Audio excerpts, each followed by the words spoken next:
Hey everyone, I'm Oscar Eclov-Reher, and today I'll be giving you my leadership journey presentation. So I'd like to start with my greatest insecurity about life, which is not being as good as those around me. And from a young age, I always felt that I was in situations where the people that were around me were significantly better at the things we were doing, whether it was sports, education, whatever. And so it really caused me to push myself and take on things beyond what I could even handle at the time. And so it's a great thing and a horrible thing at the same time, is which I really am scared that I'm not doing enough, but it also pushes me to do more than others and really achieve. And so a story I'd like to highlight with this is in high school, my marketing class, we had a competition in which we could do a number of events, one of those events being a 30-page research paper. And so I agreed to do it with my two best friends at the time.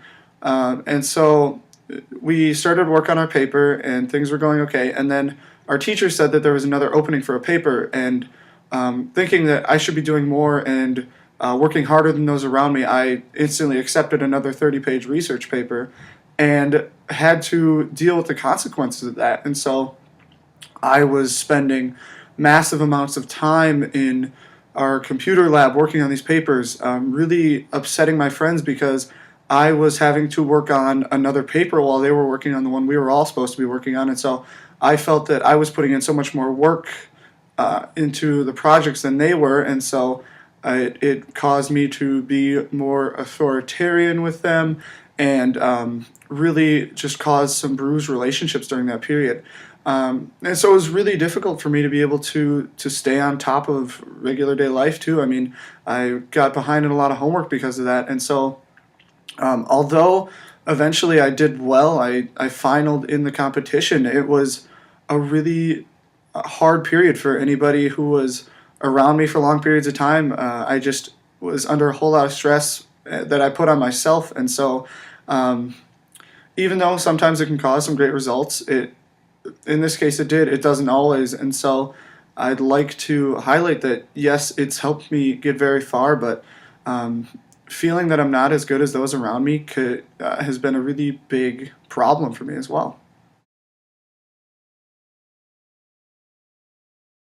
Now I'd like to move into the portion of my presentation where I discuss some of the people who have influenced me over the years.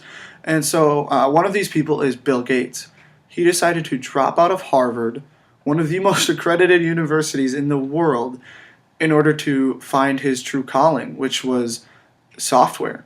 And so he said that he really didn't fit into the scheme of Harvard, whether it's the class or the people.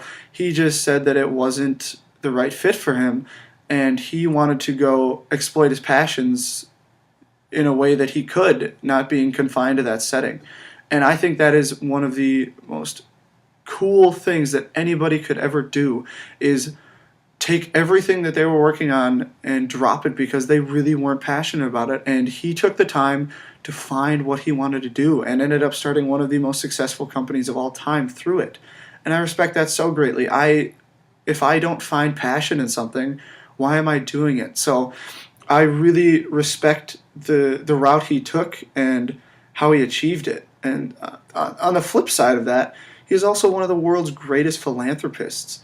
He is constantly holding competitions for people to develop products that help third world countries, like giving them clean water to drink, sustainable food, and clothing. He wants to make our world a better place, and I feel so strongly about that as well. And I think that being able to change the world while maintaining one of the most successful businesses in the world is so incredibly cool. And that's what I hope to do with my future, is really spend time thinking about what am I passionate about and how am I going to apply that to make everybody's lives better.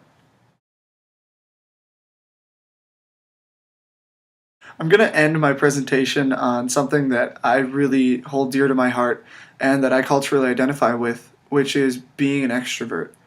I love people. If I could eat, sleep, breathe people, I would. It's such a piece of me that I always need to have. I don't care what I'm doing, whether it's the most boring task on earth. If I'm doing it with other people that I can connect and talk to, I could care less about the task at hand. I care more about the people that I'm doing the task with. I surround myself with people at all times to add excitement and life to everything. It's so important to me that people are together because we are innate social animals. It's part of who we are. And it's just such a cool thing to be able to reach out to someone and have an amazing conversation or connect on a level that you would have never connected before because you were too uncomfortable to even talk to each other. And so I'm always working on meeting people and trying to start conversations and get interesting things going because when you socialize with people, you never know what the outcome could be. You could make a new best friend or a lifelong contact that you could use in your career field. You don't know. So there is no downside to being that social and being out with people. And I really feel so strongly about making sure that everybody's doing something together. And even in this online class setting, you have to work hard to connect to other people in the Moodle and in the forums, and so it's a much more difficult task, but it's another way to be social. So I really think that being social can help people so much. It helps me so much, and I think it's really a part of who I am. So I really appreciate you guys taking the time to listen to my presentation today, and enjoy the rest of your week.